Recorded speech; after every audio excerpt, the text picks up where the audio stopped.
pero yo sé que estás unida a causas muy grandes, muy fuertes, como esta de la no violencia, y esa es parte como de las organizadoras del acto que conmemora el Día Internacional de la Eliminación de la Violencia contra la Mujer. Ya nos vas a decir qué día es ese, un poquito hablar sobre esa conmemoración, pero ahora les tenemos una información muy importante que vamos a ver aquí en Divinas. Secretos entre mujeres.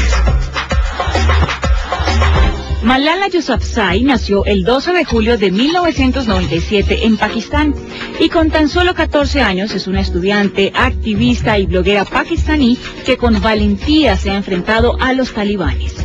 Habla pastún e inglés y es conocida por su activismo a favor de los derechos civiles, especialmente de los derechos de las mujeres y niñas en el valle del río Swat, donde el régimen talibán ha prohibido la asistencia a la escuela de las niñas. A los 13 años, Malala alcanzó notoriedad al escribir un blog para la BBC bajo el seudónimo de Gul Mackay, explicando su vida y sus intentos para que las niñas vuelvan a las escuelas tras la prohibición de los talibanes de la educación a las niñas y el cierre de las escuelas privadas entre 2003 y 2009.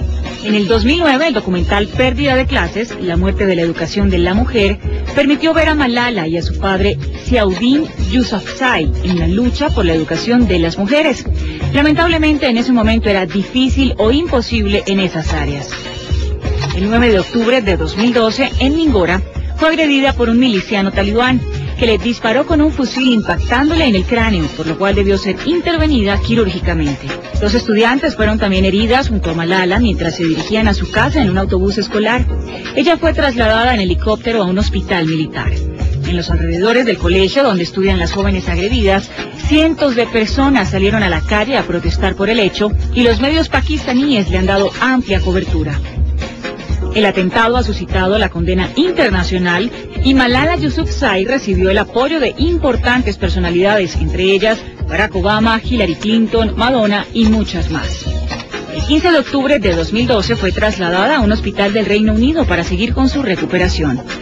Malala recibió el Premio Nacional por la Paz en 2011 que otorga Pakistán. El grupo pro derechos de los niños Kids Rights Foundation incluyó a Malala entre los nominados para el Premio Internacional de los Niños por la Paz. Malala Yousafzai se convirtió en la voz de millones de niñas musulmanas de Pakistán y Afganistán que quieren acudir a la escuela y tener los mismos derechos que los niños. Por ello, en Divinas le damos un reconocimiento por su valentía y compartimos su sueño de tener libertad para aprender.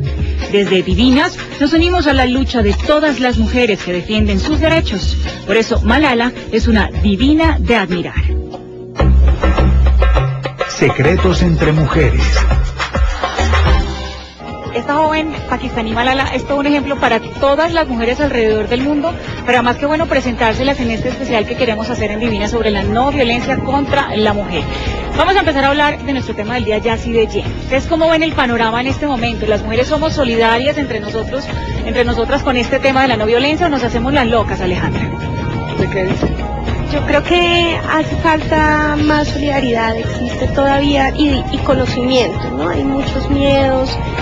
Las mujeres no reconocen el poder que tienen todavía dentro de sí mismas y todavía hay mucha falta de cariño y amor propio en muchas mujeres para que se reconozcan y vean las guerreras que somos pues todas y generan dependencia de sus esposos, generan dependencia de sus jefes, generan dependencia de sus padres. Entonces seguimos todavía, yo creo que seguimos en una cultura bastante machista que impide que las mujeres, incluso que haya solidaridad entre nosotros, somos muy viscerales todavía. Yo sí creo, Alejandra, que somos muy diferentes en general, las mujeres cuando no vivimos esa realidad y cuando nadie cercano a nosotros la está viviendo. Yo lo siento de esa manera, creo que hay un movimiento, hay una corriente, nos estamos despertando, nos llegan campañas, radio, televisión, digamos, hablamos del tema como en este programa, pero todavía nos falta muchísimo. Bueno, digamos que cuando comenzamos con nuestra campaña de Ni con el pétalo de una rosa, ustedes no se imaginan el trabajo que era que alguien hablara sobre este tema. A nadie le interesaba, ni a nadie le parecía bonito hablar sobre eso. No, ¿qué es eso? Antes de que empezáramos todo este cuento de la campaña y que nos viniéramos a hablar con cada periodista, con cada revista, con cada periódico, hasta que logramos que todos hablaran sobre el tema, se ponían fotos genéricas de violencia, de mujeres haciendo cara de pánico, y se hablaba de la violencia de una manera tan light y tan poco profunda que era realmente vergonzante. Así que pues es una labor que hay que hacer, ¿no? Hay que trabajarle duro. Nosotros estuvimos 1 mes y medio trabajando con todos los medios. Mira, llegábamos sin almorzar a las 8 de la noche, pero esto era una cita tras otra pidiéndole a todo el mundo que desde su ámbito tocara el tema, desde Fucsias, de Soho, a todos se lo pedimos y todos empezaron a hablar de la violencia y de alguna manera se ha puesto sobre el tapete y ya la cosa es de otro tamaño. Sí. Así que eso me alegra mucho. Pienso también, por ejemplo, y hago muchas charlas muchas veces y me encuentro con mujeres furiosas en Colombia, porque además las mujeres están furiosas con toda la razón, y sobre todo en el campo. En Putumayo tuve una charla con 3.000 mujeres que yo decía, Dios mío, ¿yo qué voy a decir aquí? Si estas mujeres tienen esta cara, ¿yo con qué cara voy a decir nada? Y realmente cuando terminé la charla me di cuenta que realmente necesitamos es un poco de amor, que las mujeres somos solidarias, naturalmente, que lo que pasa es que tenemos mucho miedo,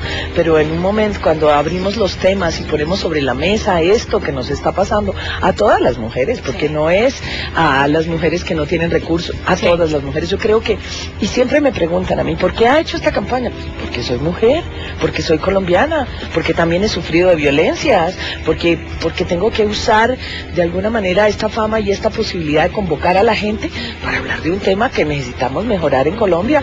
¿Cómo es posible? Y uno cuando se va del país se da cuenta que realmente vive con un pánico horrible de salir a la calle, que vive con miedo, así no se den cuenta. Siempre tenemos cierta tensión, cierto miedo de estar en la calle, porque las calles en Colombia son para los hombres y no para las mujeres, y no se puede seguir hablando de que las mujeres incitan y que las mujeres se visten o están provocando, porque eso no es cierto.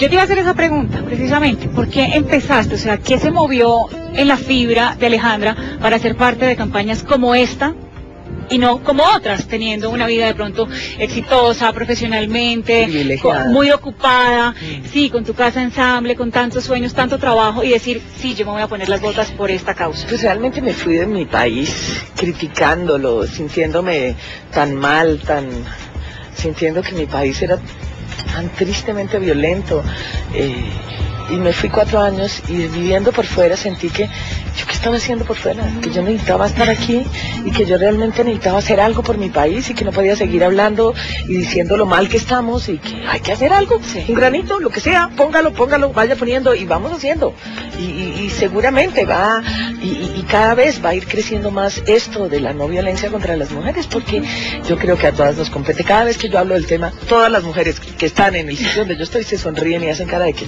sí, nos corresponde. Y además, este mundo hecho por los hombres no nos queda bien, esta ropita no nos está calzando bien y los únicos que vamos a cambiar el mundo somos las mujeres.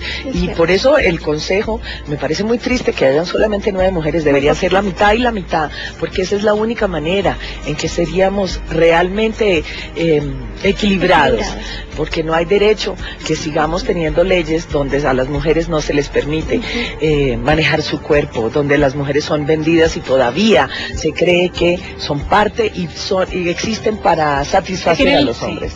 Yo te iba a hablar de los hombres precisamente, porque muchas veces vemos que las campañas están dirigidas a las mujeres, no más, ¿qué debes hacer? ¿Por qué se hace? Todo esto de si somos culpables o no somos culpables, y siempre estamos dirigiéndonos a las mujeres, pero ¿dónde quedan los hombres si son parte tan activa de todo este problema? Bueno, dentro de la campaña trabajamos con los hombres porque precisamente tenemos que cambiar los paradigmas, tenemos que empezar a pensar en un hombre diferente. El hombre que es más hombre es aquel que no es capaz de pegarle a una mujer. Hay que realmente hacer avergonzar a un hombre que es capaz de levantar la mano, y eso lo tenemos que hacer como sociedad, no lo podemos hacer, o sea, un hombre que le pega a una mujer es todavía aceptado dentro de la sociedad, tiene que ser absolutamente intolerable, tiene que ser que un hombre levante la mano y toda la sociedad lo voltee a mirar, y esa es la única manera. Entonces tenemos que empezar a enseñarle a los hombres que es más hombre aquel que no es capaz de levantar una mano. Mira, yo quiero que me cuentes una anécdota, porque yo sé que tienes mucho afán y te tienes que ir a seguir ensayando para esta noche, que espero que muchos colombianos vayan a Casa Ensamble a ver el estreno de esta obra. Nos vamos a quedar con Dianita, pero antes de que te vayas, cuéntanos una anécdota que te haya conmovido profundamente sobre este tema. Muchas, porque generalmente cuando estamos con la obra hacemos foros y muchas mujeres se me acercan a contarme historias que yo no lo puedo creer y que no le han contado a nadie. Y la más impresionante de todas estas historias fue la historia de una mujer que me contó que nunca había hablado de esto, pero que su padre y sus hermanos abusaban sexualmente de ella, pero lo más horrible de su historia familiar fue que su mamá le quemó las manos porque se robó 2.000 pesos para comprarse alguna cosa. Entonces uno dice, y esta mujer hablaba de cómo hablando se había sanado y empezaba a hablar de la resiliencia y de cómo las mujeres de todas maneras con esas heridas tan profundas volvemos a hacer piel y volvemos a seguir y seguimos adelante y sacamos adelante los hijos, etcétera, etcétera. Así que esa fue una de esas historias que me dejó impresionada. Pues Alejandra, nos motivas viendo tu compromiso, viendo tu responsabilidad con toda esta causa, a seguir haciendo más programas y a tener más invitadas como tú. Qué rico que hayas estado aquí con nosotras. Yo espero que sigamos hablando de este tema. De este tema. No podemos parar de hablar de él. Tienes las puertas abiertas. Esta es una causa común. Estamos siempre en sintonía con este. No es el primero y no va a ser el último. Mucha suerte con tu estreno y con todos tus proyectos. Gracias por estar aquí. Gracias. A ustedes los vamos a dejar en este momento con una información muy importante que nos tiene Viviana y vamos a